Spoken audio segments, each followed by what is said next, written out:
आपल्या जीवनात केला का?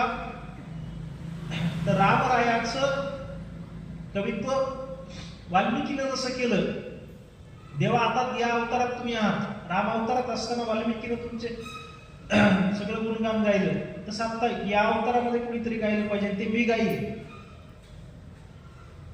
म्हणजे शास्त्र निर्मितीची तयारी आहे, याचा अर्थ शास्त्र कृपा म्हणावी लागेल. फक्त गुरुकृपा नसल्यामुळे ईश्वर कृपा असून सुद्धा तिथं कच्च म्हणून अपमानित होतं. आणि दुसरा भाग इथे सांगायचा झाला तर शांतीबरोबर श्री एकनाथ महाराजांच्या जीवनातला आहे. पण त्यासाठी घराचा त्याग करावा लागेल, दुसरीकडे राहावं लागेल. पोरग तयार झाला ना पुरणपोळीसाठी घर सोडायला,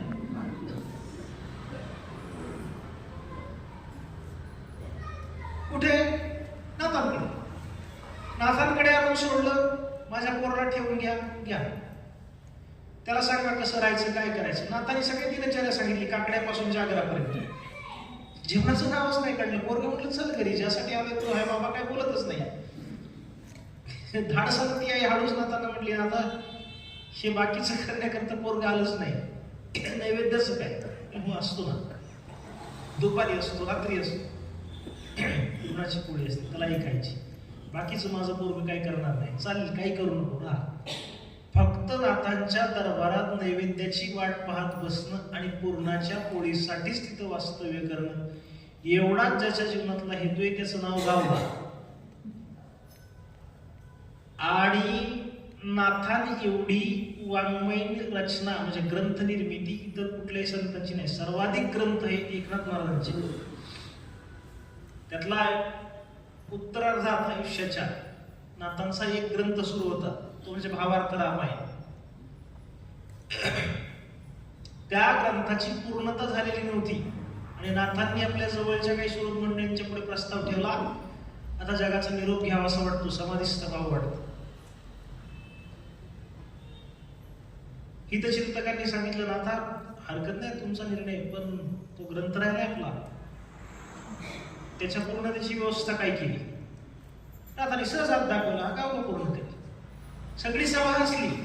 गावबा ज्याला अक्षर शत्रू म्हणता येईल तो, सगळे हसले. पण नाथांनी सांगितलं नाही, निर्देश त्याच्याकडे केला, तोच करेल. पुढे नाथ महाराजांनी त्याच्यावरती जबाबदारी सोपवली. नाथांची जलसमाधी झाली. आज भावार्थ रामायण हा ग्रंथ हातामध्ये घ्या. हा ग्रंथाची सुरुवात केली आहे एकनाथ महाराजांनी आणि समारोप केलाय गावबांनी. युद्धकांडाच्या 42व्या अध्यायापर्यंतचं रामायण हे नाथांचं आहे आणि 43व्या अध्यायापासून समारोपाचं रामायण हे गावबाचं आहे.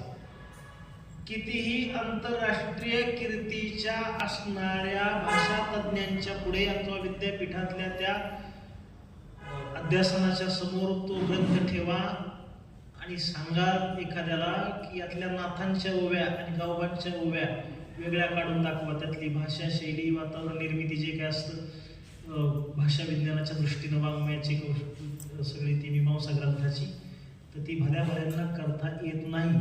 याचा सरळ अर्थ काय? गावबाचं जीवन आणि नामदेवरायांचं जीवन थोडा वेळ फक्त एक आपल्या उदाहरणापुरती एक तर भावानं तुलना करा. नामदेवरायांच्या जीवनामध्ये शास्त्राची, अंतकरणाची म्हणजे पांडुरंगाची कृपा आहे, पण एक गुरुकृपा असल्यामुळे कच्च होऊन माघारी यावं लागतं.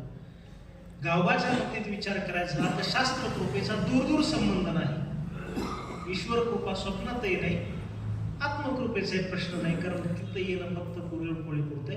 फक्त नाथ महाराज ह्या एका सद्गुरूंची कृपा झाली तर त्या कृपेनं इतर तीनही कृपांच्या कमतरतेचं काहीही तिथं जाणवलं नाही.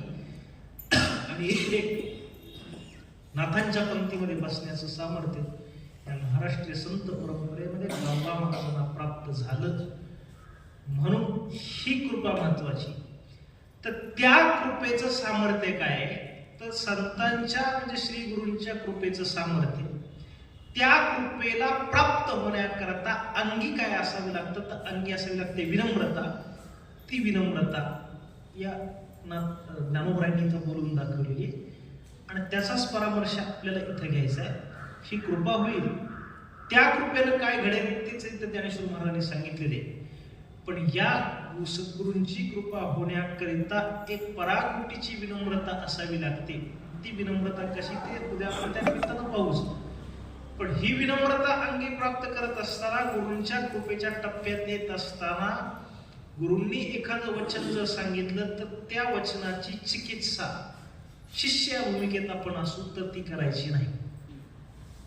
बस एवढे एक विधान ते सांगून मला आजच्या पुरतं थांबायचं.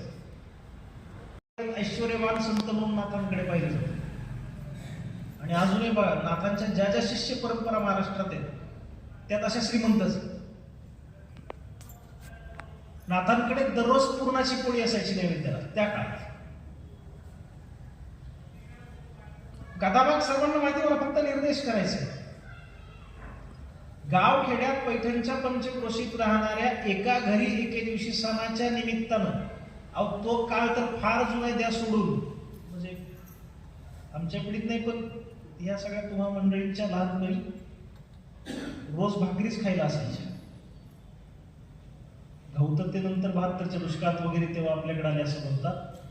गव्हाची पोळी घरी होणं म्हणजे आपल्या जीवनात केला का, तर रामरायाचं कवित्व वाल्मिकीनं जसं केलं, देवा आता या अवतारात तुम्ही आहात, राम अवतारात असताना वाल्मिकीनं तुमचे सगळं गुणगान गायलं, तसं आता या अवतारामध्ये कुणीतरी गायलं पाहिजे, ते मी गाईल. म्हणजे शास्त्र निर्मितीची तयारी आहे, याचा अर्थ शास्त्र कृपा म्हणावी लागेल. फक्त गुरुकृपा नसल्यामुळे ईश्वर कृपा असून सुद्धा तिथं कच्च म्हणून अपमानित होतं. आणि दुसरा भाग इथे सांगायचा झाला तर शांतीप्रवर्षी एकनाथ महाराजांच्या जीवनातला आहे. ऐश्वर्यवान संत म्हणून नाथांकडे पाहिलं जातं.